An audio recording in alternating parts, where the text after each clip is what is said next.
Why are we talking about Google today? Why are we here? We're here because Google is an illegal monopoly. Google has violated Section 2 of the Sherman Act. A big freaking deal, right? The ramifications and impact of this decision are going to be felt for years by almost everyone in the world. Google is an incredible company. I love what they do. If you think about the advertising world, Google has been the white knight on a lot of issues. Google's game, make the best experience for the user.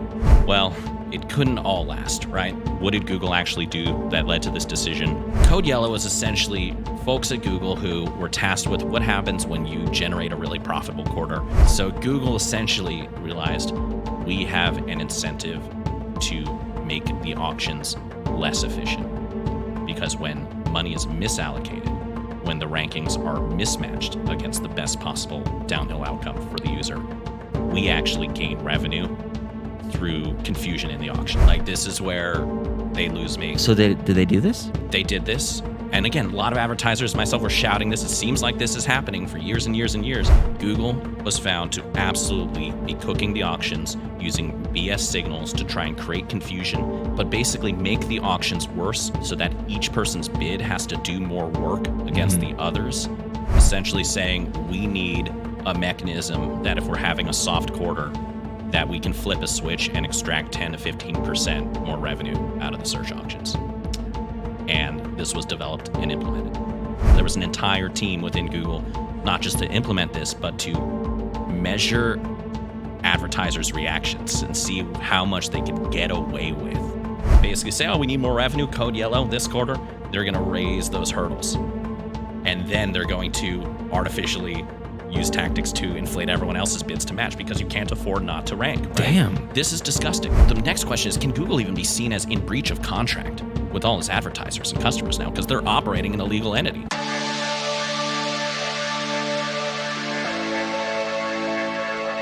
You're listening to Manipulation Games Psychology and Marketing Podcast with your hosts, Gene and Dan. Aha! Welcome to Manipulation Games Podcast. Today, we have unfortunately lost Aaron at the last minute, but we have... He'll be back. ...our good friend Andrew Bloom here to discuss a topic near and dear to our hearts, Google. Now, to start where this episode probably slots into kind of the narrative that we're building on this podcast, we've previously talked about how when you're talking about mass influence, especially the form of mass influence that is marketing, the top level formula is messaging times targeting, right? Right. We spent a lot of episodes talking about messaging because pretty words, pretty pictures, the thing that composes something like an ad or something that goes out into the world, that stuff is fun to talk about. That stuff is sexy.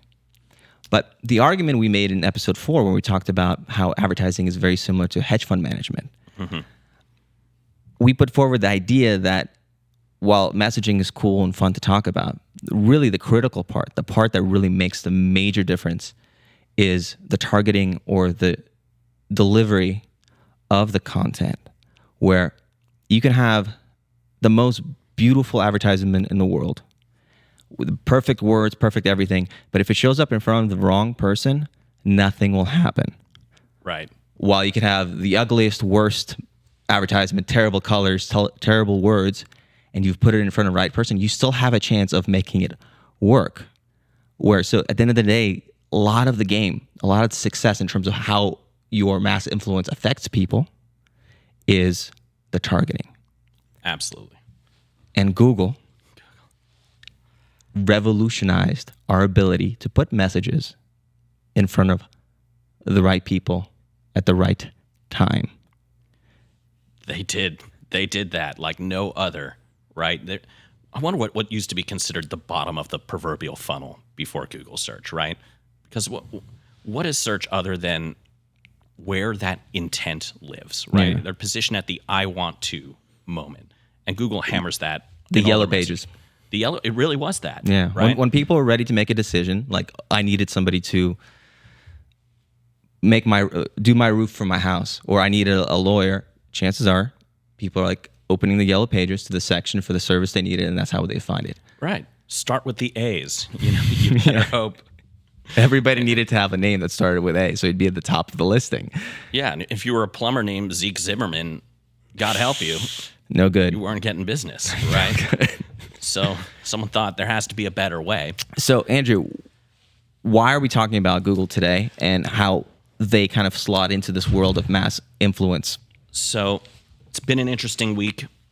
Very recently, there was a very high-profile decision made by the Department of Justice in a trial that's gone on for 4 years now, in which you have Google on one side, and on the other side you have the U.S. Department of Justice, 38 separate states, attorneys general, as well as Apple, Microsoft, Mozilla, DuckDuckGo, Yahoo, Neva, Branch, Samsung, Motorola, AT&T, T-Mobile, and Verizon, to name a few. So wait. So are all these people basically These are all piling up? plaintiffs. So it's like it's a wrestling match. Google and then like 50 plaintiffs on the other side? Yes. And this has been argued in and out. The argument started in the peak of the pandemic and kept going. And they brought in tons of so many individual artifacts of evidence, so much, countless hours of testimony. And of course, so the decision. Okay, why are we here? We're here because Google is an illegal monopoly, and acts as such. Google has violated Section 2 of the Sherman Act. Okay. All right. So for context, right, Google is an incredible company. I love what they do. And one of the things that was kind of very inspiring about them, especially in the early days, is that they had that statement in the kind of their mission, which was don't be evil. Yes. And generally speaking, if you think about the advertising world, for the most part, Google has been the white knight on a lot of issues. So somehow now, over these years, they've ventured into this territory. They've crossed some sort of threshold where now they're an illegal monopoly. So can you explain what like? So this is a big freaking deal, right? The ramifications and impact of this decision are going to be felt for years by almost everyone in the world is going to be impacted by this. Okay. And so really to understand an acknowledgement that this is no longer that same Google means we have to go on a little bit of a journey. We have to understand what is Google, what is a monopoly, what was the DOJ's position, and really how did we get here? What did Google actually do that led to this decision? How should we understand it? What comes next? But more than anything, like I want to make sure that we ground this not just in the realm of, something happened in ad tech and people in suits are unhappy about something this week. This is a very human story. Okay. And you and I have been on this journey through so much of our early career and the early clients and businesses and wonderful people that we've met along the ways and who we've been able to help with Google's solutions and how that's changed and what's been taken from them. How have they been wronged? Okay. And I think that's going to be the basis for... So the ramifications are going to be reaching people on a kind of day-to-day basis, potentially even if you're not in ad tech, because like I use Google products all day long. All the time. Like email, Google Maps. Google is not only something that obviously helps people connect with customers as a platform for advertising, but it's also essentially the way people get information. And it's such a reliable form of getting information that's very, very trusted. Is there a chance, like, for example, like, is the outcome of this monopoly going to be like a forced breakup of Google? That's on the table. Is that on the table? People are talking about that. I think that there's a few different ways this can go. Right now, it is a complete question mark. So it's a mystery. It is a complete mystery what will be, as the DOJ puts it, the penalty. Could this bleed to other companies like Amazon? It absolutely could, because this establishes precedent. That the government can now go after these kind of tech companies that, previously, like when you had a breakup of monopolies, right?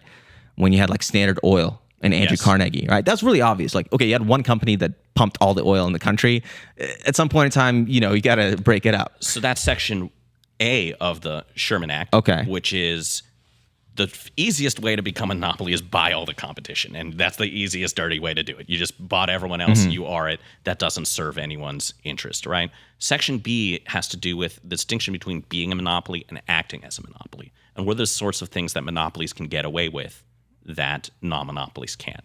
And it has to do with how you're able to exert control over pricing in a way that is inscrutable and intangible and also mandatory and very hard for customers to get away from. So basically, they were able to have undue influence on the cost of things happening in the markets. All right. So I think it's also worth talking a little bit about like what this is not. Okay. Because there's already a lot of misinformation out there. And like if you really want to get to the heart of this story, just get off Reddit, right? There's no facts there, right? So what is this decision not about? It's not about privacy. It's the number one thing that people need to understand. The privacy debate, pseudonymous identifiers, Google's overreach into our personal lives, personal data is not contemplated by this decision. Okay. It's discussed and there's impacts going forward, but that wasn't what led the DOJ. So your privacy is not being safeguarded right now by this particular debate. They actually found that the privacy silos in place were kind of effective enough to show that it wasn't monopolistic. Well, right. And again, Google's generally been more of the white knight when it comes to things like privacy, and it's like the approval process for ads on Google are crazy. And when we do the privacy episode, we'll talk about how really international law plays a role. It's not about politics, right? Okay. It's not about ideology of organizations. It's not about, election year spicy. Do we not trust the flow of information out of this company? Doesn't appear to have anything to do with that. Google's mission is still very much at play. I believe that their mission is, do you know Google's mission statement? No. It's to organize the world's information and make it universally accessible. And there's still a lot that is powering that mission under the hood there. So I like stories.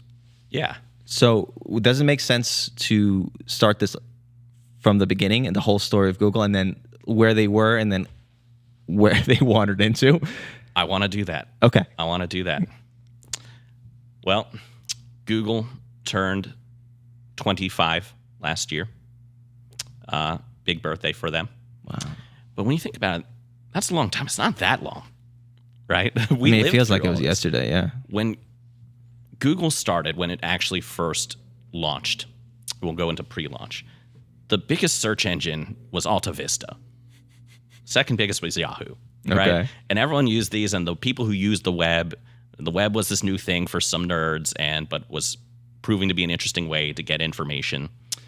And two interesting PhD students at Stanford who knew each other, did not like each other very much, but were acquainted with each other's genius because they were the rock stars on campus.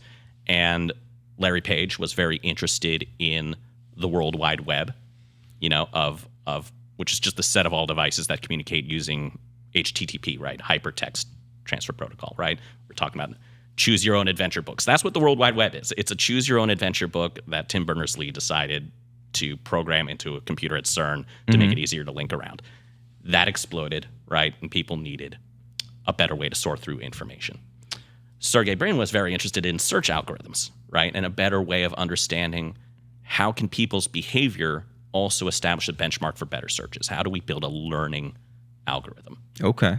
And they eventually realized that the scope of work that the two of them were working on was so huge and it overlapped so much that the future was just so promising they had to work together. So explain the problem of how search engines worked before, because like now we accept that what Google did makes things really convenient. It's really important. How did search engines work before? They were almost pure semantic word lookup match, right? Which was you could do some limited page crawling, but there's no sense of page ranking. They were just doing very simplistic semantic searches. So let's say I had a website that mentioned plumbing services, right, 1,000 times, right. And you'd also see, if someone was searching for that, you'd also see someone searching for plums. Like the problem with it is very prone to spam. And people were not really familiar with the concept of like advertising yet digitally. And so early spamsters were like very opportunistic and very low effort and just spamming these search engines, and they had a terrible reputation. So it was kind of like maybe like when you open up a document on your computer and you use the control find feature to find specific words, on the document. That's how all search was before and it sucked. Larry Page and Sergey Brin innovated. Because it still took you 4 minutes to load a page. There was real consequences for mistakes and missteps in your search for your information to just find your plumber. I remember my first website. Oh. 1997. Ooh, like Dreamweaver. But... It was it wasn't what I built. It's my first website I loaded. Ooh. It's Batman and Robin. Ooh. George Clooney. Is it Chris O'Donnell? Batman with the nipples. Ooh. I think mine was, I was somehow found the website for the Russian space station Mir. And that worried my parents because I think they had like just introduced me to the internet for 20 minutes and then I was on a page in Cyrillic. It's already becoming like a war game situation. Yes. Okay. So search sucked before Larry Page and Sergey Brin came along. They came together and they came up with a project codenamed Backrub, which was the prototype for the Google search. And already, very, very quickly, they found this is better than anything, and we are the only ones in this space. We just have to build it. So there's actually almost a third partner who was this man named Hassan something. Okay. And it was just the guy, because they were fighting all the time. Okay, so they paid a guy to program it. So what was the philosophical innovation that's the game changer of why their process works better? It was the semantic learning. Every Google search made Google searches better for the next person, because that way of voting for your click, your link, informed the ordering of the listings that were returned for the next search. So as people were finding the things that we're looking for, that was affecting the future people in helping them find the thing they're looking for faster. Yes. Okay. And instead of having one or few programmers programming the logical hierarchies for what someone thinks is the best search ordering, you are now outsourcing that job to the users, which is actually better because it's a social vote authority for what listings get elevated or removed, and that can't fail but to recursively improve the overall hygiene of that search experience. So by searching for something and then choosing to go to that website, it's almost like upvoting something? It is. Okay. But there's also more of this kind of, I remember recalling something about like, it's like almost like a citation system where websites that were linked to more often were considered higher value because they're being referenced and used more often. That was the PageRank algorithm. Larry named it after himself. But it did what it says it did. It was a way of... he did name it after himself. That never connected. Okay. This was the moment for naming things after yourself. And of course, it did exactly that. It was looking at a primitive authority score for how much a website was linked to from other websites as a proxy for the authority on the subject that is coming from those inbound links. So they're able to have a better page crawler and a learning system that incorporates their user activity. And that was really it. Like, that was the key differentiator in 1998. Okay. So if somebody has a website about the topic of biology or something, or medicine, and a lot of other websites are linking to that website as a resource, then that website that's being linked to, that's being constantly referenced, would have a higher position. It would be seen as more trusted. It's basically being recommended by other people because they're like linking to it, saying, "Oh, go here, go here." And this is the source. And it goes all the way down the chain, and that's impacted by the strength of recommendations from those inbound referral sites in the web, right? And so literally, you're trying to index a World Wide Web. You need to develop a web-like algorithm to understand that chaotic relationship between all these elements. That's different every second, right? Because people are always traveling around. So that was the brilliance of Backrub. That was their invention, that they got coded, deployed it in small scale, and then almost immediately had investors knocking. Okay. Right? A lot of investors showed up, and that's where, in fact, they got Google's first CEO, Eric Schmidt. Was basically Sun Microsystems was doing a lot of investing, and they said, "You guys," this was the exact terms used. They said, "You guys are brilliant. We're going to give you a lot of money, but you need adult supervision." Well, these guys are college kids. They agreed. And so Eric Schmidt, who was like a rock star programmer and just the right man at the right place, took it, ran the business, and that put him on track to attract all this early investment. Jeff Bezos, early investor. Shaquille O'Neal, early investor. Like, a lot of interesting people were early investors in Google. And it just became this runaway machine that started growing very, very, very rapidly.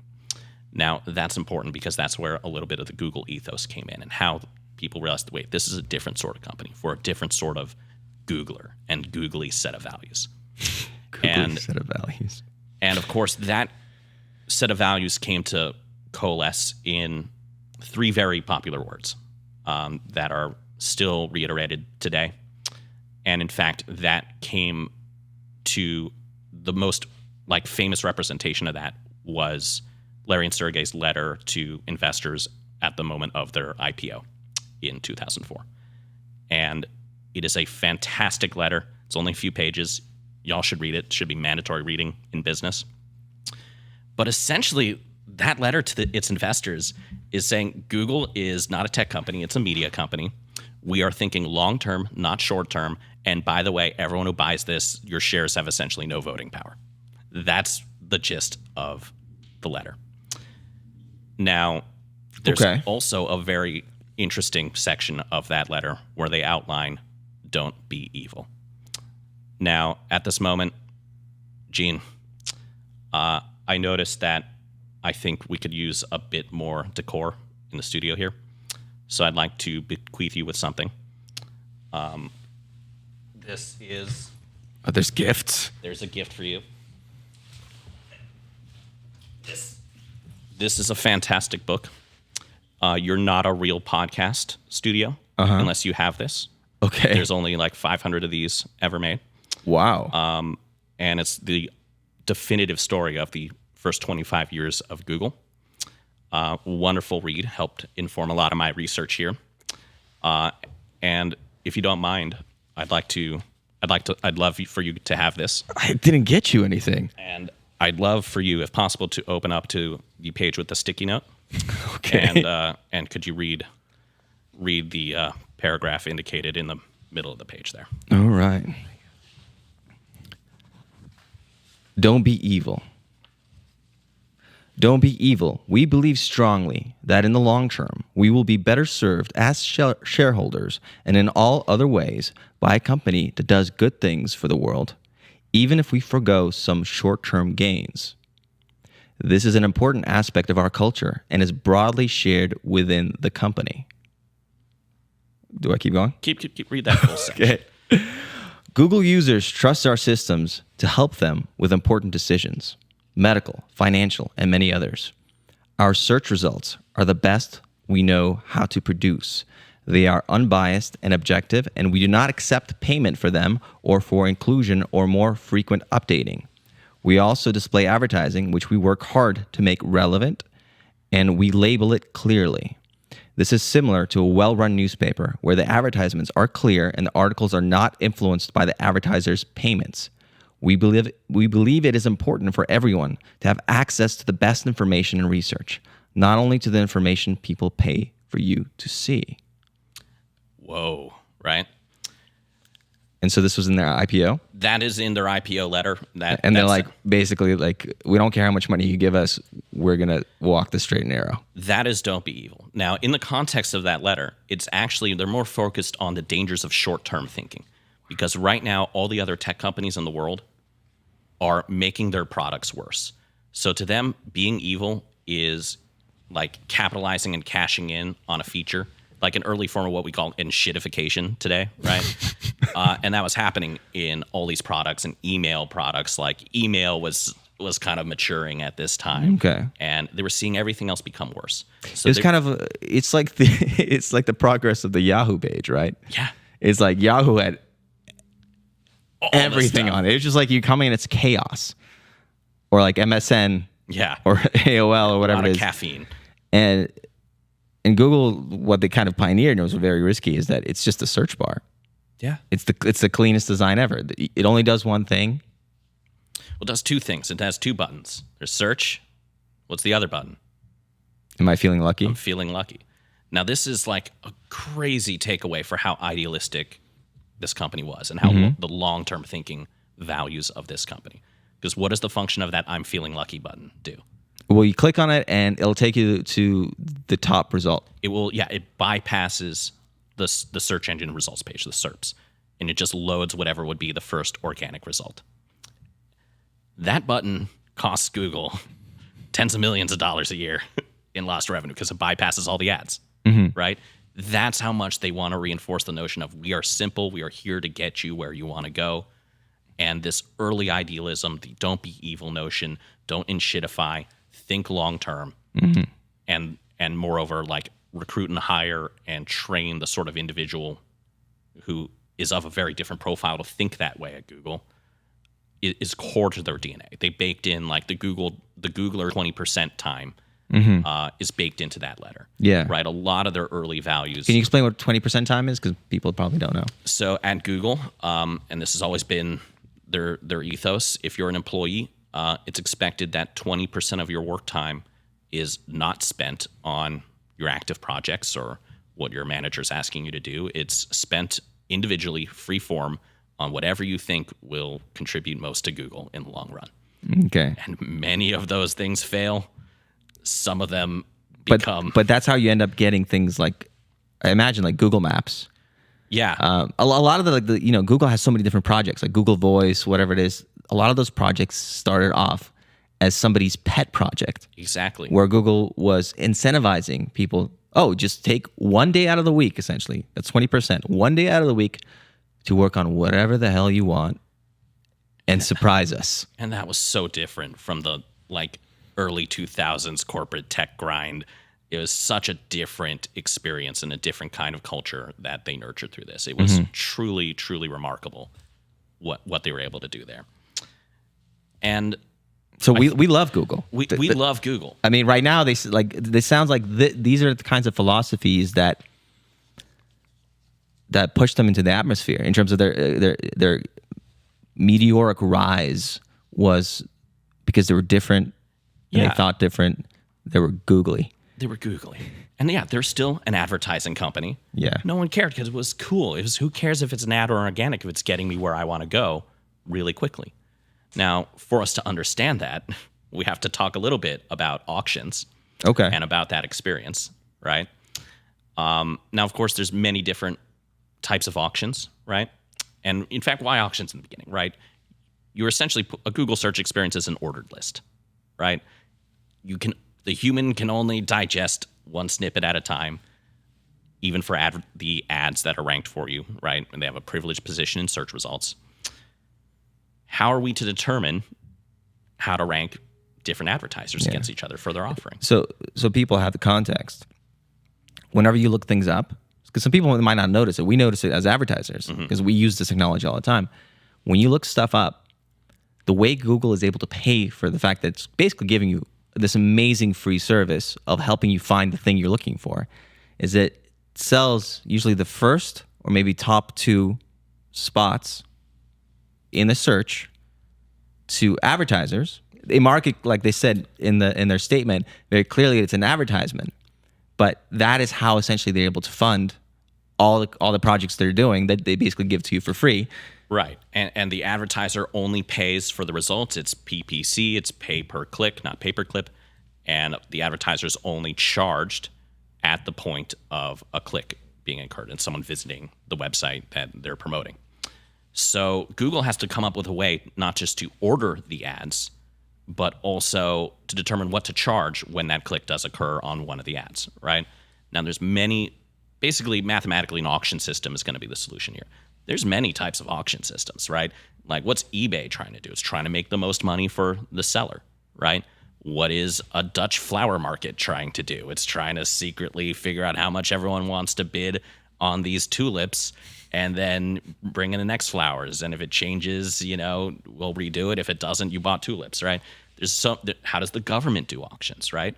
The government buys contracts on a reverse auction basis, right? Every bridge you ever drive over, every satellite going over your head is built by the lowest bidder, right? So when the government says we need something That's done, scary. Right? Who gets the job? It's whoever says we can do it for the lowest price, right? And says you're hired, you better do it. And then they don't do that. So there's many different mechanics for solving this problem of ordering the information and processing the charge once a click has occurred. Yeah, so basically deciding who gets to be in a spot. Right. And almost the thing that's almost so obvious it's not is there's just this intrinsic probability, like the top spot is more likely to get the most clicks, right? That's just where people naturally, that's what underlies the value of the ranking, right? So if you are, this is why this is hard. This is why this is difficult. This is why marketers need to be a thing, right? So you are basically, as a marketer, as an advertiser, you have an equation to balance. You are basically saying, I think I can convert this click to value of whatever dollar amount of what I'm selling, or the incrementality added by my interaction. But how is that balanced? What is the ROI of that against the click of what I'm willing to pay for that? So you're basically saying there's a value to you, a true value for that spot in a particular situation. Yes. So you're in certain cases, you know that you're willing to pay $1, right, to have somebody come in from your advertisement. If you're in a more expensive industry, let's say you're in the legal space or in the construction business, some people pay upwards of $50. I've seen $500 clicks. Clicks, right? Yeah. Because you know that if somebody clicks on it, like I remember we once worked on DUI lawyers, right? Somebody who's looking up a DUI lawyer is probably very motivated at that moment in time. On a mobile device at 3 a.m. It's probably very motivated to find a lawyer right there at that moment in time. And it's, in those cases, like saying, there's a true value where it's worth it for somebody to potentially bid $50 to take that spot. Because the probability of winning that click is so intersected with the possible value of if you do win it, right? Okay. This is why this is a strategic auction. This is why smart people have to do this job of determining where to land and what is your bidding strategy, right?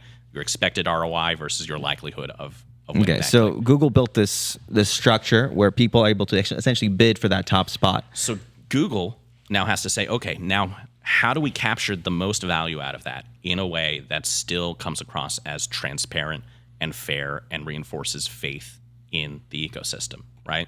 And it's relevant.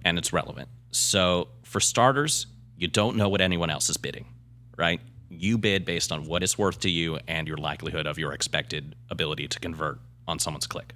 Okay. So the auction mechanic that Google set on is called GSP. It's a generalized second price auction. So these factors go in, your bid and some other factors we'll talk about go into where the ranking occurs at the moment of a search. But the actual price paid, when you win that click, the price paid is determined by the bid of whoever came in the runner-up to you. I love that, actually. That's one of my favorite things about it. So, like, let's say you are willing to pay $50 for that top rank, right? Yes. But if the next highest person was willing to pay $2, all you have to pay is $2.01. And 1 cent. They don't force you to pay the full $50. They just 1 cent above whoever the last person behind you was. Exactly. And again, you could be screwed over. That could go be double-edged if the other advertisers decide to be more competitive. But basically created a competitive market, a free market in which you don't have all the information, but you can manage bids against your performance and optimize. Okay. And that became the game for media buyers and media planners, and entire careers open to manage this channel and play that game to the best effectiveness of your organization, right? Or your agency, just to play that game because it is computationally hard. Now, even early on in the early days of Google Ads, there's a famous episode where CEO Eric Schmidt printed out a screen cap of some Google search results for something he was searching on. I think he was going on a ski trip, and he was searching for skis, and he was getting ads for lawnmowers or something completely off because there just wasn't enough of a disincentive at that time to penalize that kind of spammy, just get any content up there. Just try to cheat some clicks. So you're looking for skis, but somebody who has enough money to advertise can basically force you to see an advertisement for lawnmowers. Exactly. And it might not be first place, but it was still a bad, incongruent, and therefore inefficient experience for the advertiser. And on a Friday, he printed this out and he taped this paper to the door of I think they had 200 employees at that time. And he just wrote on it, "These ads suck." Okay. Over the weekend, Googlers worked late and they invented this concept of the quality score, and it was implemented on Monday. So this is also part of that early idealism of Google, of creating a coherent, congruent, relevant experience for the user. So this became an intrinsic system of the auction. You are penalized for being less directly relevant to the semantics of what's being searched on. So now You used to have people coming out like, if Coke was advertising but Pepsi wasn't, Coke could just buy Pepsi as a keyword and, take all this competitive share away. Now that became, if you were less directly relevant, you paid a massive financial penalty via this mechanism of quality scores. So as a lawnmower company trying to advertise on skis for whatever reason, you can still advertise on skis. You can still get in front of people looking for skis, but you now have to pay a penalty in the auction. You have to pay a lot more to get that spot than somebody who is actually advertising skis. Yes, and has a congruent experience. And so being relevant and actually giving people what they're actually looking for, you get an incentive. You're allowed to pay less to get the same spot. And it's a market dynamic. And the ads got so good. They became relevant, and everyone's playing that game. Google's game, make the best experience for the user. So now they're doing the same thing to make the organic results great. They created an incentive and a system in which advertisers are incented to win by making that experience congruent for their users. So the users can find what they're looking for. Exactly. So users can have a positive experience. Because if they don't have a positive experience, then they would stop using Google. Exactly. And they also, an early problem emerged that they kind of create some policies around, like how could people game this system? So very clearly they realized, wait, okay, why don't I just make multiple domains, multiple websites, and buy out all the slots on the auction? And like I can bid whatever I want as long as I own everything, right? And that basically, if mini monopolies were trying to be created on the Google search results. So they created a policy against what that became known as double serving, which it's against the rules to be Coke, Coca-Cola, classiccoke.com, and just buy every single slot in the auction because you are denying all those slots to a potential competitor. And so this kind of creates this very ironic scenario where Google, with their intention of basically creating a fair, good system, where you have auctions where people can compete and be incentivized for actually being good players by having relevant advertisements. They created this whole market system, but now they just got... They solved it with policy. They just got hit with being a monopoly. Right. As a larger business in itself, but within their actual... So the last flare-up of this issue that I saw happen when I was most active in ad agency side was when we saw a lot of the hotel, travel, and booking companies behaving badly, right? And these are your basically your Booking.com, your Expedias, your Travelocities, your Orbits, right? All these companies that people go through to like book hotels and travel, they're owned by like two companies, right? So they're all consolidated. So essentially, if anyone was planning like a trip or wanting to find a hotel, you got more of that really bad experience again, because essentially a cartel had formed to own the top of these search results. And they were paying Google so much money that it was creating a bad experience, and they didn't have to be they didn't have to give as much value back to the consumer. They didn't have to be competitive because they're the only competitor. Right. And those companies are still all around, and they're still super consolidated in a cartel. But what Google said, how do we apply googly ingenuity to this issue? And they ended up they said, we're going to create an entire new campaign type and experience just for travel. And that became Google Hotels and Google Flights and Google Travel, where now, once you're one click deep into that, you can see all the offerings from all the different aggregators and the hotels themselves.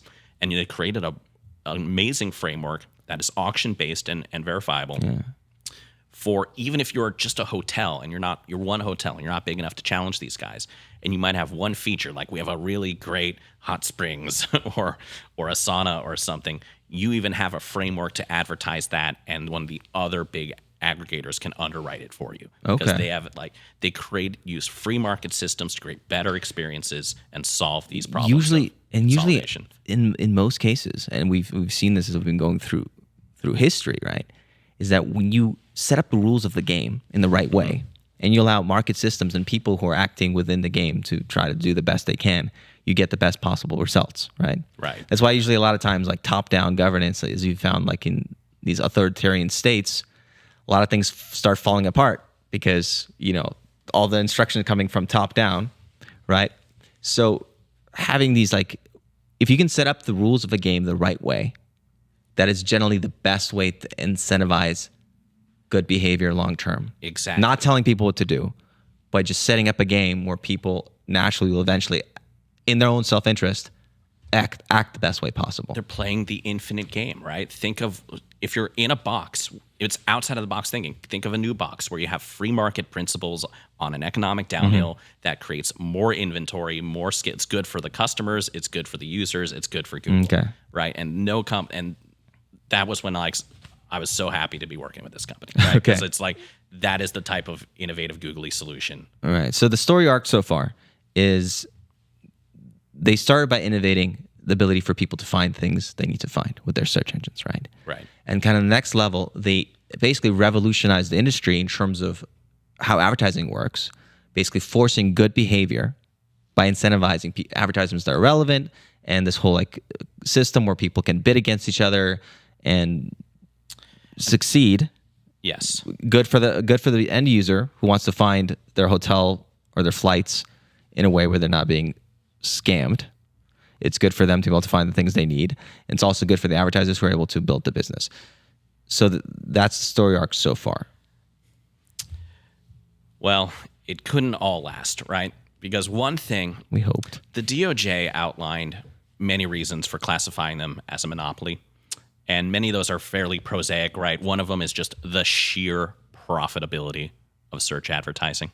Mm-hmm. It is nuts. It is a pure info product. It is in-market value for a few instances, and then it's moved on. It is one of the most profitable things to do with information. Well, yeah, because I know for sure that I've probably spent millions and millions of dollars on Google search in my career as an advertiser because it helps you find customers and it helps you make money for whatever companies you're working for. Right. So and they're making a lot of money. And there's only 2 search engines in the world, right? There's 2 search originators. There's Google and there's Bing.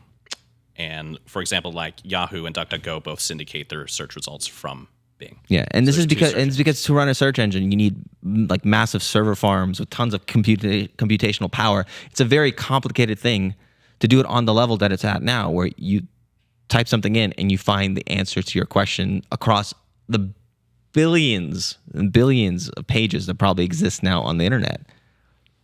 They basically acknowledged that, and they looked at, okay, that's fine, but there's also what they call privileged inventory, and the degree to which Google pays other surfaces to be the default search engine for that experience.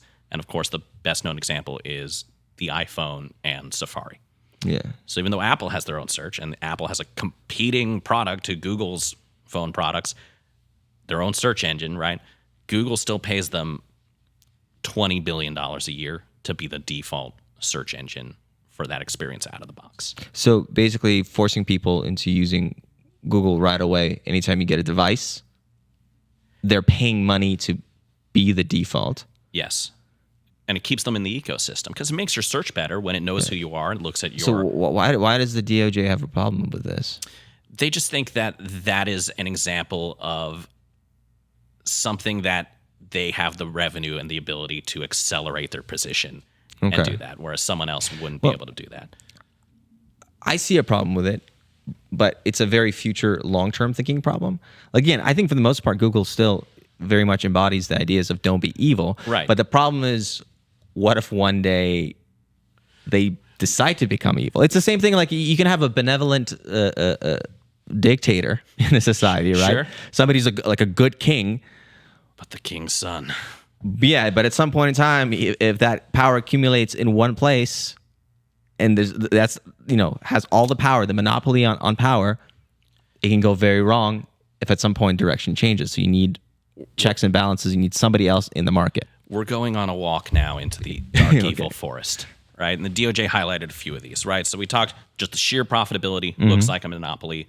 The fact that they're buying privileged inventory looks like a monopoly. It's also, they said, search advertising is apparently mandatory now. And I agree with that.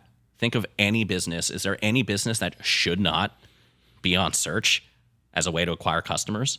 That's probably true. What happens if you don't? Even if you're spending $1 a day, that is there's an ideal number for every business to be spending on advertising on search because it works. And think about what happens if you don't buy your own branded terms on Google search, right? Now it's going to be cheap clicks for you because of that quality score I mentioned. You are the most relevant thing to your own brand. So like let's say you are a fast food restaurant, right? Like a mom and pop shop. You own some sort of burger place, Joey's Burger Place. And if you don't advertise on your own name in your own location, McDonald's could come around. Yeah, because you're not contesting the inventory. And can spend advertising dollars to cut in line when people are looking for you and try to poach your customers in the ad market very cheaply because you're not challenging them. So it makes sense for almost everyone to be on the platform, at least even at a trickle, right? Okay. So that the DOJ looked at that and they basically said it's almost a mandatory ad surface and part of any media plan in today's industry. You're going to see search, branded and unbranded are going to be in every media plan. Okay. And I failed to see a media plan that did not have a presence on search, right? Okay. They also mentioned it's an always-on evergreen tactic. And compared to, I don't know if you've ever like flighted for TV or CTV or even social media where your campaigns might be associated to seasonality or holidays or something that has more of a pattern behind it and you want to put, much more of, some momentum behind a certain campaign and capture a moment. Search tends to not be as much like that. It tends to just be a receptacle for intent and be always on. Well, because with search, people are looking for you, and you're trying to get in front of people who are actively looking for you. Or if they don't know who you are. When you're sending out advertisements in the world where you're sending out pretty pictures to show up on people's Instagram feeds, right? You're planting an idea in their minds, right? Generally, when they're doing something else, they're not actively looking for you, and you're trying to pull them away from whatever else they're doing to potentially go to your store and buy stuff for Black Friday. Exactly. Right. So there's seasonality, but search generally, if somebody's looking for shoes on a particular day and they type in shoes, it makes sense for you to be there because that's a person who's actively at that moment in time. People will be advertising, trying to capture that intent, being present in those auctions. Yeah. Right. So the DOJ noted that. They also noted that there's no real market pressure on Google search in particular, in the sense that they have so effectively garnered market share on search. I think they peaked at like over 80%. That really is not competing one-to-one with Bing and the other search engines. If you're searching on Bing, it's because you have like a niche reason to do it. Are you talking about, do they mean market pressure from the standpoint of prices or from the standpoint of they don't need to innovate anymore because they're so far ahead of everybody else, they're going to get lazy? Exactly. They don't accept, for example, Bing's auction system. You can't put in a demand side order for search inventory on Google anywhere but Google, right? So it's not interoperable, and there's no real pressure from anything else in an ecosystem to make it operable with other players. Why would they want to be operable with other players? Other advertising does it. Open web advertising does it. More inventory. And the idea being that the rising tide raises all boats, right? They don't want that. And we're getting towards some very particularly nasty reasons for why they want full control. So I think what you're describing is that a lot of times when you do certain advertising, it's like I can have an advertisement that shows up on USA Today. Yes. And there's a lot of different ways I can have my advertisement show up on USA Today because there's different brokers that are essentially going out there and selling the space on USA Today. And those brokers are competing basically on price. They might have some secret sauce. One says, "Oh, we're better at reaching old people." Other says, "We're better at reaching tech nuts." But if you think of just a Google search page as a place where advertisements can show up the same way they can show up in a newspaper, the only way you can get those is directly from Google. There's no outside brokers. That is absolutely the case. But I'm not sure why that would be bad. Because they want. Because some of those brokers are shady. It's a shady industry, but are they shady because Google hogs all the light? Probably. Okay, maybe. To extend that metaphor. Another thing that came up, something called code yellow. Now this is already like, what? Okay. along with a It's few not as bad other as Dragonfly, right? internal well, there's some scary project code names that were uncovered in Discovery here.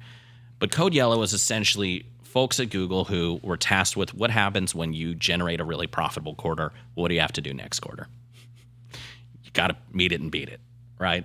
So Google essentially, instead of saying we are printing all this money, extremely profitable, keeping that openness and transparency in the auction, realized we have an incentive to make the auctions less efficient.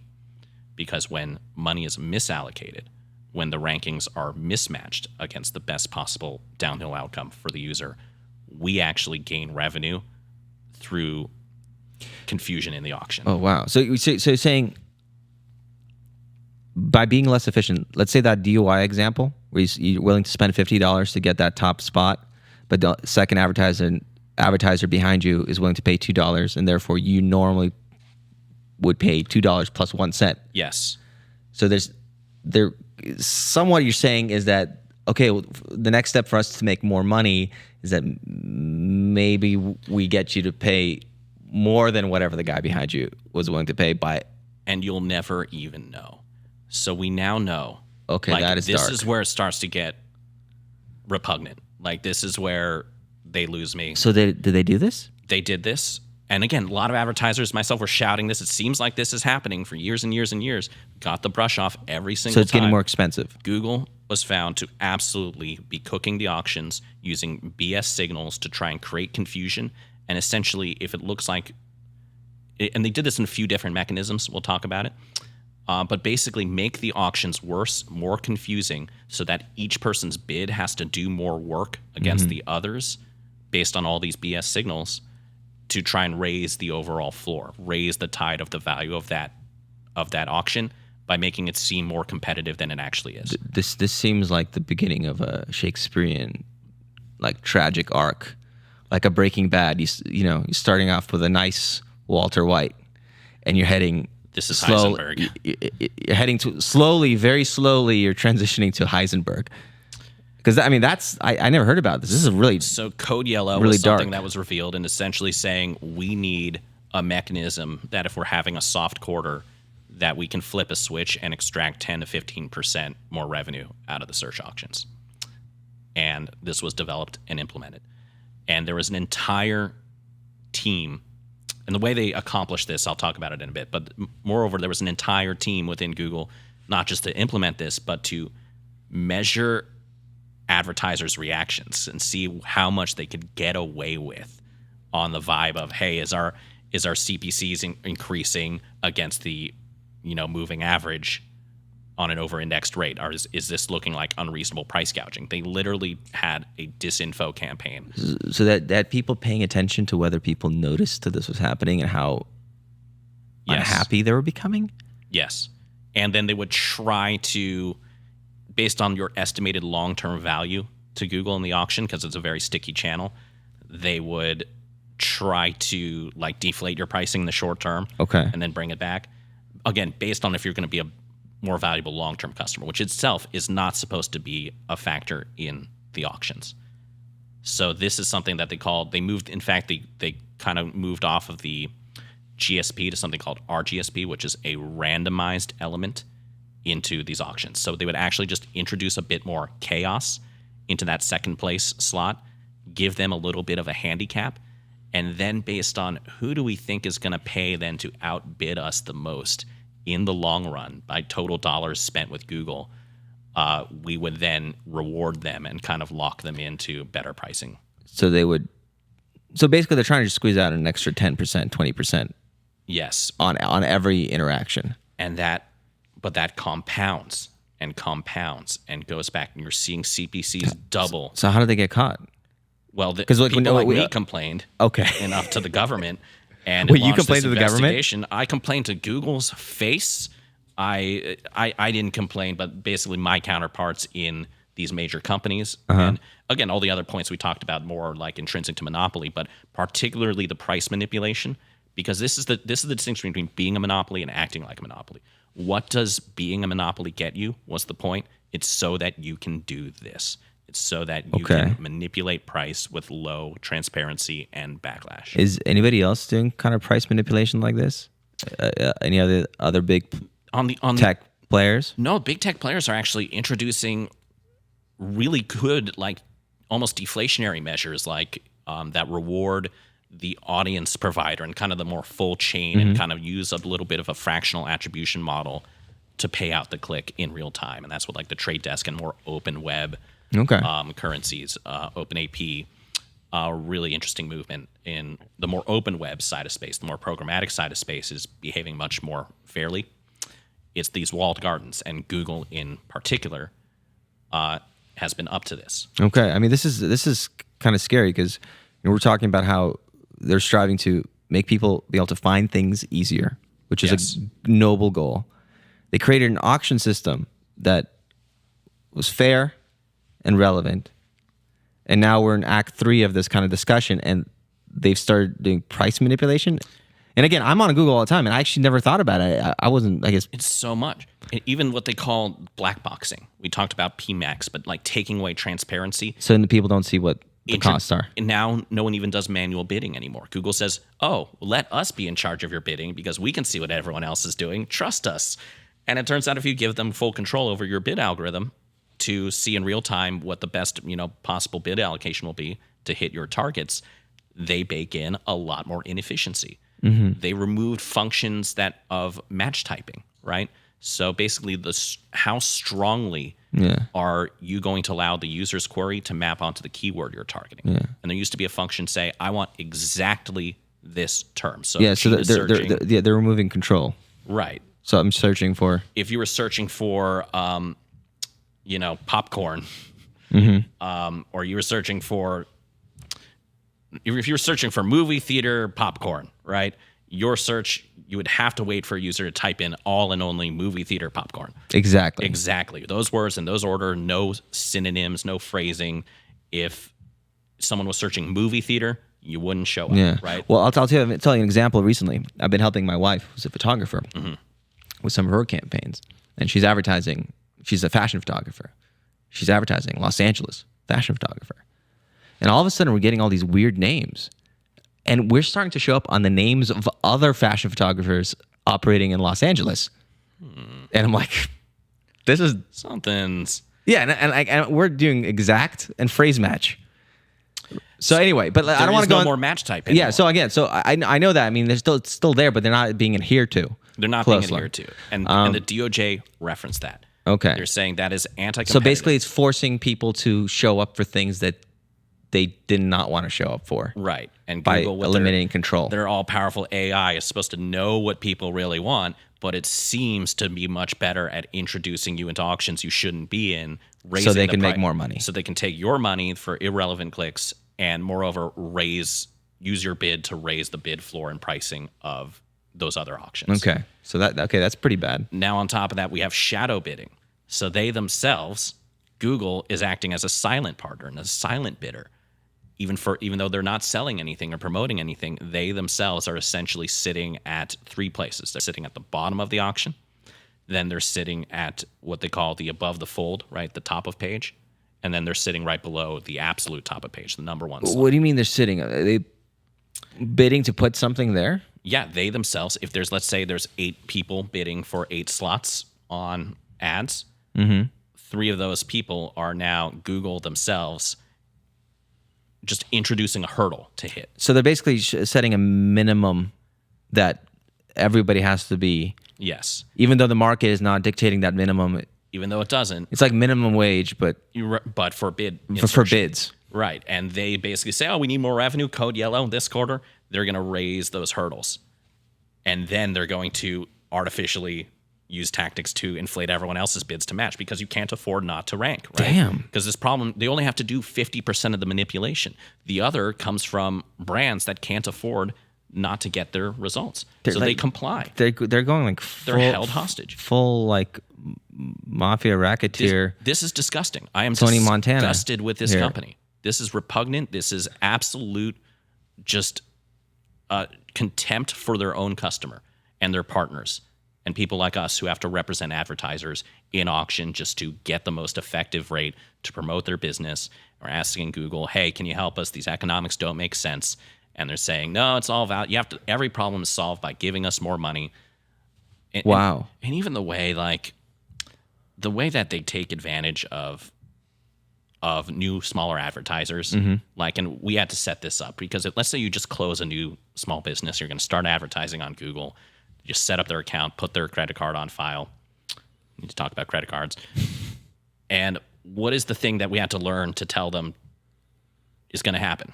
You're going to start getting phone calls from Google in India. And these are Google sales, Google reps and Google strategists who are there to help you solve all your problems, which are all solvable by giving Google more money. They're not actually work for Google. They're like third-party staffed companies. Some of them come from Accenture. These are people who are barely literate, who are reading a script. It shows up a lot in the industry where it's Google does this, Facebook does this. It's usually, oftentimes, it's a college kid with like a script. Yeah. And they're supposed to be advising you, but really all the advice leads back to please spend more. Is predatory or be less efficient in the ecosystem, give us more control, automatically applying recommendations, put money into a black box, measure somehow weaker, right? And it's really compelling, and a lot of people are taking advantage of this every day. Yeah. And I like people, I work with customers and brands that say, oh yeah, I get calls from Google. If I hear an Indian accent, I just hang up. I'm like, well, that might be going a little too far, but I can understand where people are coming from. Like, yeah. And this is a major recourse that. Yeah. Well, I mean, like when you get these calls, a lot of times you can tell it's a call center. Yeah. Right. You can hear in the background all the other people like making the exact same calls and running the script. Yeah. So right away, score is low. Yeah.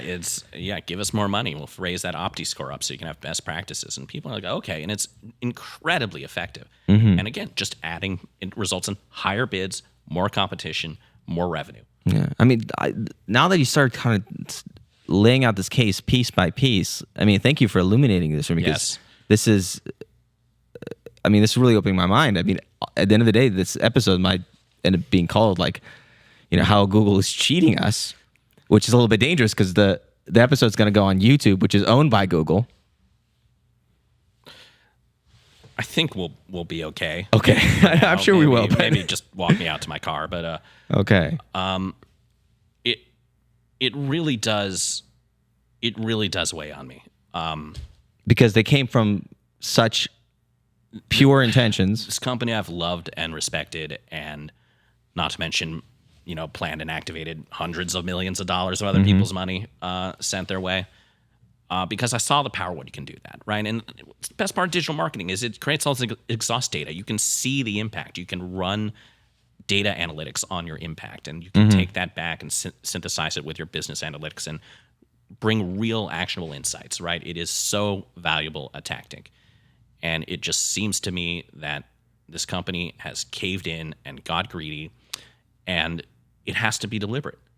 Like, no one gets up in the morning, goes to work, and blunders their way into becoming a monopoly.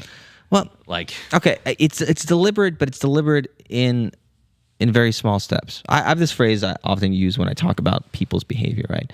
I genuinely believe the vast majority of people are good people, but they're prone to bad behavior. And bad behavior slowly seeps in, right?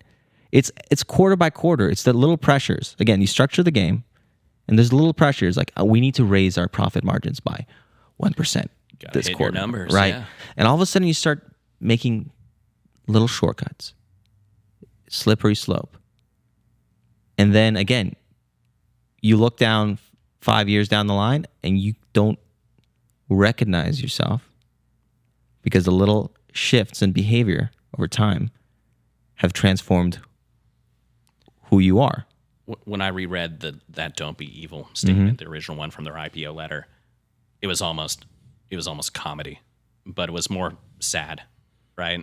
In light of these revelations from this case, it is gut wrenching, like what they're doing. And even this latest thing I mentioned, credit cards, right? They're now like so many of these mom and pop businesses. For this is a mandatory, always on marketing expense. They literally depend even on like the credit card rewards, that tiny cash back to just go back into their margins, back into their pocket because they can put it on their credit card. Even now, Google is like, no, we're forcing everyone under a certain spend to go on invoicing terms with us.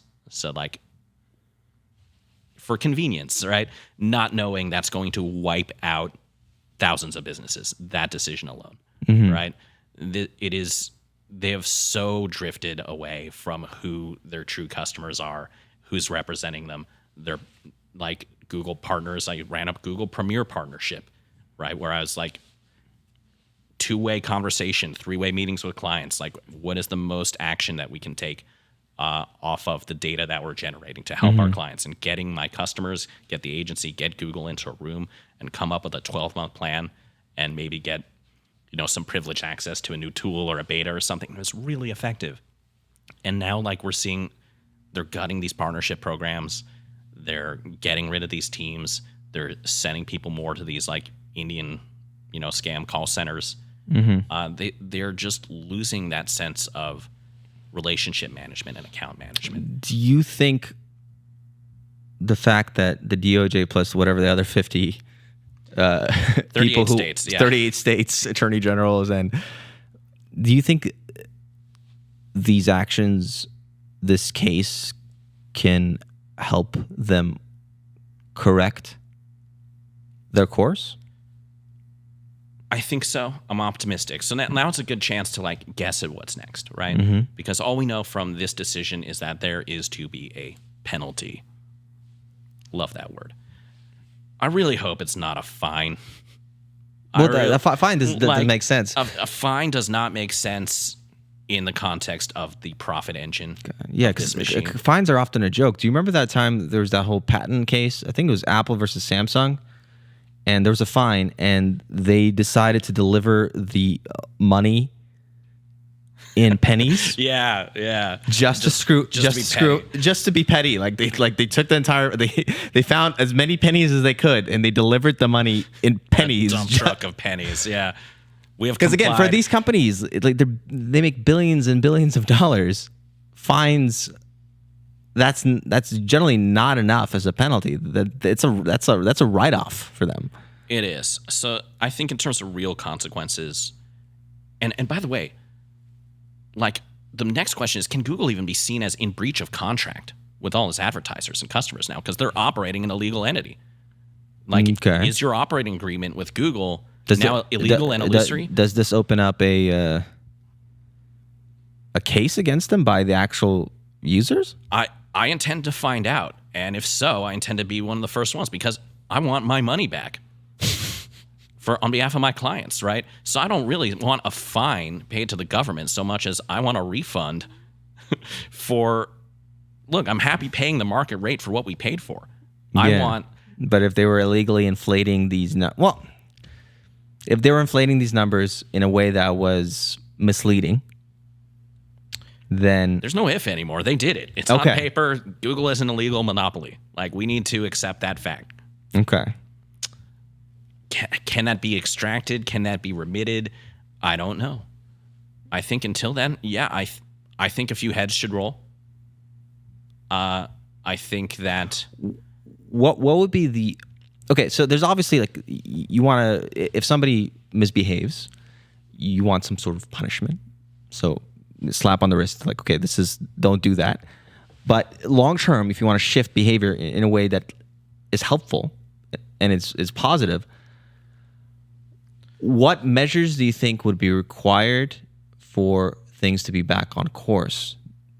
Does there need to be like somehow a second Google to form that's running in parallel?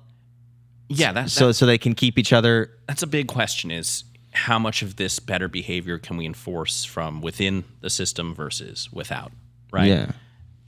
I don't know. I don't see a pathway to doing that from outside, right? The government just can't create a second Google. Well, I know they can't, but it's sort of. I know NASA's been trying to do this lately, right? where there was a certain moment in time where they made a decision that for any contract that they're doing for their space programs, they always have two vendors. Right. Generally, it's going to be one of the big ones. It's SpaceX, Boeing, and I don't know if there's Raytheon, but anyway, these, and so at the very least, they have two vendors who are now trying to beat each other out within. They're both hired, but they're both trying to do a better job than the other ones, so they don't get potentially replaced by a third vendor. You need a lot of redundancy when you're going to space. Yeah. For this to move electrons around to give better information to people, what I think you need is a requirement. What I would most love to see, more than anything, is a requirement that all auctions be verifiable. That and there's a lot. This is a like lot audited. That every single time an ad impression is served, that there is a way for an advertiser to see the receipt of what was bid. Maybe you won't know by whom, but to basically double check and reconcile your price paid. Mm-hmm. Every single transaction. Moreover, like, what are you paying? Like, exposure of search query reports. Google is only showing you 50% of the search terms you're actually ranking on now, what you're actually buying, and they're hiding it because they don't want you to have those insights. They want you to guess more and make bad guesses and be inefficient in the auction. Show advertisers the receipt. Okay. And find somebody to audit and enforce that. So would that be like a law that's passed, or would that be something that comes down as a... there are self-regulating entities. As a penalty from this case? Yeah, it could be that... I mean, I don't know if like the trial court could create this or something that the DOJ could create, or it's going to have to be some act of Congress probably. What is the likelihood of something like ChatGPT coming into play as an alternative? That did come up. And in fact, because they seem to have momentum to potentially be that other player in the arena that search can balance out. Search is threatened. And search, in fact, has been threatened because the World Wide Web itself has been shrinking for years, right? Well, you have to explain that because most people don't. Well, think about it. You playing at home. When was the last time you even went to a website? Like, the World Wide Web is kind of like... a lot of people go to websites. Yeah. But I guess so people know the distinction, because you have to explain this to me years ago. But the World Wide Web is when you open up a browser, you go to Chrome, and you open up a website. A lot of times today, we are interacting with the world through apps, which is basically you go to Instagram, it's an app. You're not going to Instagram on a website. Right. You're going through... a different... It's on a different architecture from the set of all HTTP-enabled devices, right? Okay. Which is what Google Search indexes. And people already have that app in mind, have some loyalty, right? Even experiences that we think of streaming, like Netflix, when it's installed on your TV, your computer, your phone, Netflix is a browser. Yeah, it's not a website. It's an app. The titles that you go to, the movie is a website that streams itself on the browser. That is Netflix, right? Okay. So it's not a website, right? So that's kind of going around the search engine, right? Right. And so the relative share of the internet that is content that we find interesting as a percentage of what Google Search even indexes has already been shrinking for years. Mm-hmm. And now that we're seeing maybe a trend in new information seeking from LLMs and AI-assisted chat features, well, what is the role that search and search advertising will play there? Now, I got into this a little bit with some folks from Microsoft. Mm-hmm. In last year, 2023, right when everything was breaking, everyone was like, oh my God, AI is here. And I was at a convention where I got to speak to some Microsoft, some OpenAI folks were there. And they had just rolled out the product recommendation ads. So you can go to ChatGPT and say, I'm looking for some tennis shoes that have these features in this price range. Can you recommend some to me? And whereas before it would just list out some, whatever it answers, now there is a sponsored hyperlink in that search result. Right? Okay. But guess what? And it can still, just like Google Search, ChatGPT can still only output one thought at a time. So it's going to recommend you shoes in an order. And that probability, that underlying value basis of that order is still present. Whoever's listed first is more valuable than who's listed last. Therefore, should that be an auction system? Because it's currently not. It's just currently semantically whatever the LLM thinks you should see these in that order. Mm-hmm. So now these are ads, though. and there's a pay-per-click. So I got up to the microphone and I said, excuse me, advertiser here, what is the auction basis for the ordering of these product recommendation ads coming out of ChatGPT? Because this is about to be a major, major surface and experience for many product listing ads and billions of dollars in ad spend. I would like to know how you are auctioning this inventory. And they said, haha, great question, lad. Next. Like, great question. And essentially, they were running as display ads at that time. I later found out talking to some people, which is not running the same sort of, it is running an underlying auction, but not one that follows the GSP mechanics as closely. Mm-hmm. But soon, we might have to demand an auction system. In ChatGPT? For sponsored recommendations. Because right now, you can't pay to influence the LLM. Mm-hmm. You can just pay to bid on the ordering of outputs of recommendations, right? And then you're paying against that intrinsic value of that ordering versus the probability of that bid. But you don't control that. So maybe if we are going there, if we are going into a world where it's not pay per click, it's pay per slight token of bias into the LLM, I want to pay it to recommend my products a little bit more than the other guys. If we're going to go there, and it seems like we're going there, we need an authentic, verifiable, trusted framework for that, especially when we talk about all the other bells and whistles that are now powering advertising with this audience signals, identity, and intent signals, right? If you connect all of ad tech to a programmatic auction in an LLM, it's going to get scary fast. So you're saying the one simple solution is if they are able to kind of open up for every different interaction that happens, what would the bids were?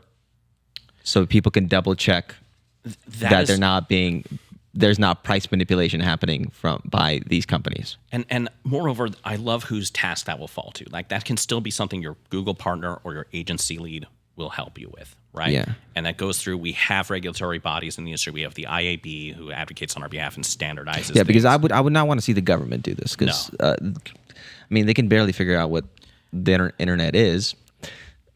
The last thing I think is missing is, I don't know how it never happened, and I've talked about it, and I should have done it, but I didn't do it, is there doesn't appear to be any real sense of a true user group association for Google advertising.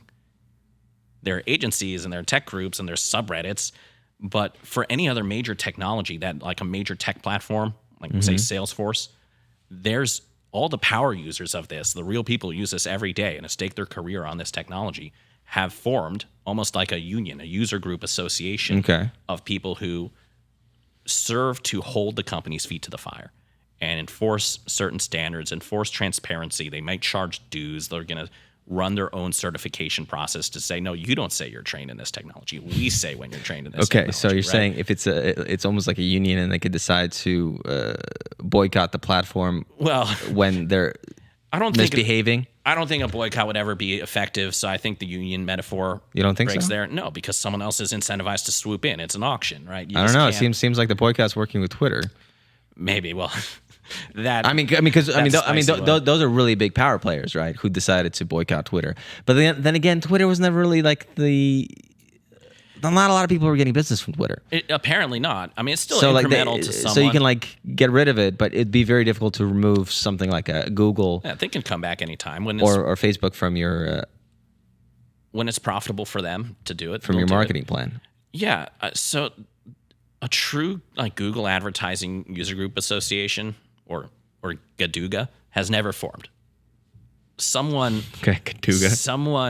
should go grab gaduga.org now and put this in place and connect everyone if it's your job to buy media on Google advertising on behalf of a brand, if you're client side or agency side.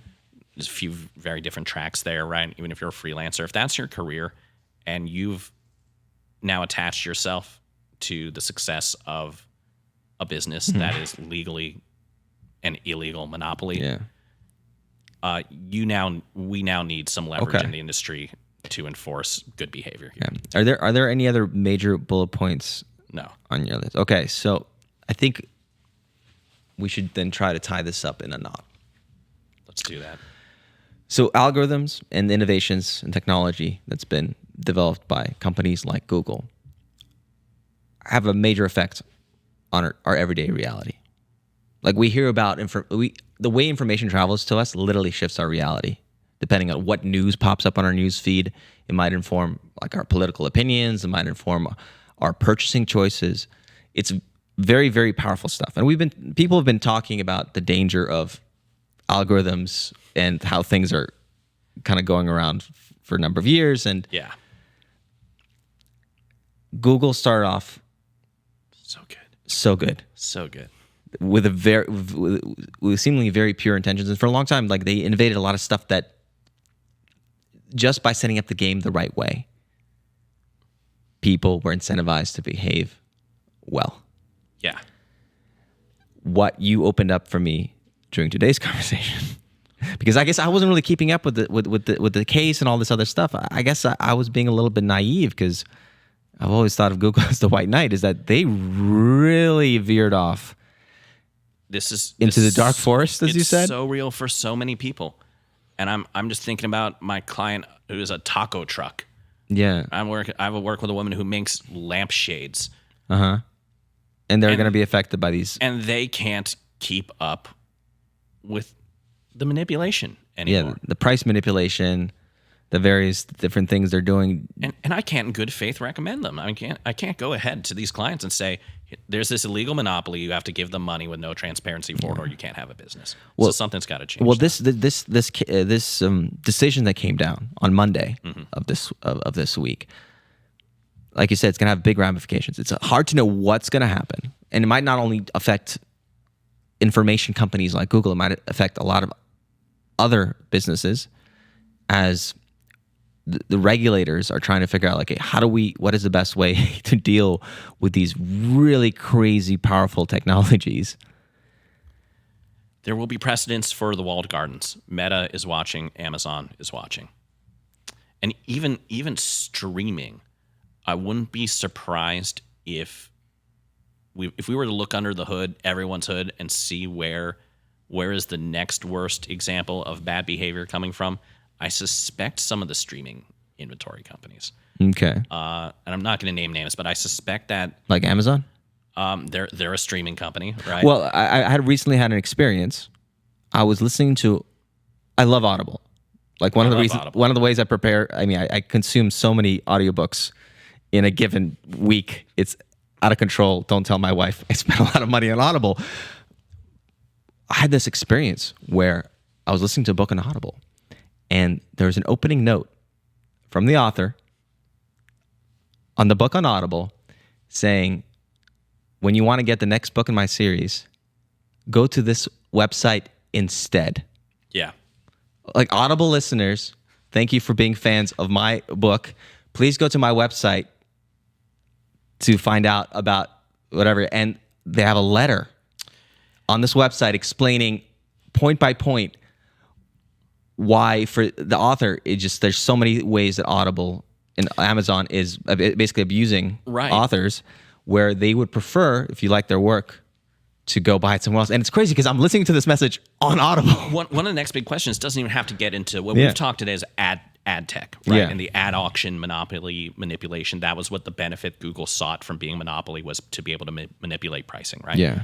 There are ongoing conversations about monopolies in publishing, right? Like Audible and audiobooks, and even in publishing the news. Google's in trouble with, can they monetize news content in other countries? And Canada's been on their butt, yeah. Right. So these types of things get figured out in every single country. There's so many different laws. Google's operates in every country. It's going to be a hairy one for a while. But I want to end us off with a positive message, right? Oh yes, please. Please, right? Please. Well, as we were growing up,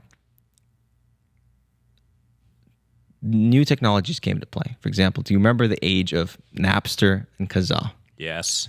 And how everyone said, this is going to be the end of movies. This is going to be the end of music. This is going to be just the end of everything. And with time, these new technologies came in. They disrupted. They caused great discomfort. But new people came in, started thinking about these problems in innovative ways, and found solutions that kind of took us to the next phase. It's a different world, but it's not catastrophic. Musicians are now, able to make money again, right? Whether it's the streaming, Spotify, Bandcamp, movies are making money. They're still paying. Yeah, there's still pain. There's still discomfort. The game's a little bit different. Maybe there's less smash hits. There's more niche audiences for certain things. But we've gone through these transitions where we've seen things like, oh, this is what are we going to do? This is catastrophic. Right now, this decision came down about Google. Again, don't be evil. We had a lot of hope and belief in this company. Don't be as evil. Yeah, don't be as evil. I think we might not know what the answers are to these things now, but really what we find that seems to be working long-term in most spheres is that the way you structure the game determines how people play the game and the outcomes. It's hard to tell people what to do, but if you can create a game in which people are operating and you incentivize people to act well, you can get a good outcome. And we might need to, as we move into this new phase, come up with new structures, new ways of structuring the game where major corporations like Google and these companies in the tech world will behave better as we find what is the better way of structuring I believe this competition. Smart people can solve challenging problems when they're in effective teams, and that's the one thing I know they have. I know so many wonderful Googlers who are just like terrifyingly smart. And I believe it's there. I believe that they've just been forced over the few years into some draconian structures. And again, like that's what when Larry Page, when Larry Page and Sergey Brin started, right? They were also looking at some complex questions about how do we solve these really weird things. And there might be some new talent out there. Yeah, someone we need a hero. We need a hero. And with that, we're going to end our massive and potentially slightly tragic story arc on our Google episode. I feel better. I feel purged. Yeah. Thank you guys for joining us on Manipulation Games, Psychology, and Marketing Podcast. We are available on all the different platforms. I don't know them off the top of my head. We are powered by Invoice Media. Voice your passion. Voice your passion. Bye, guys.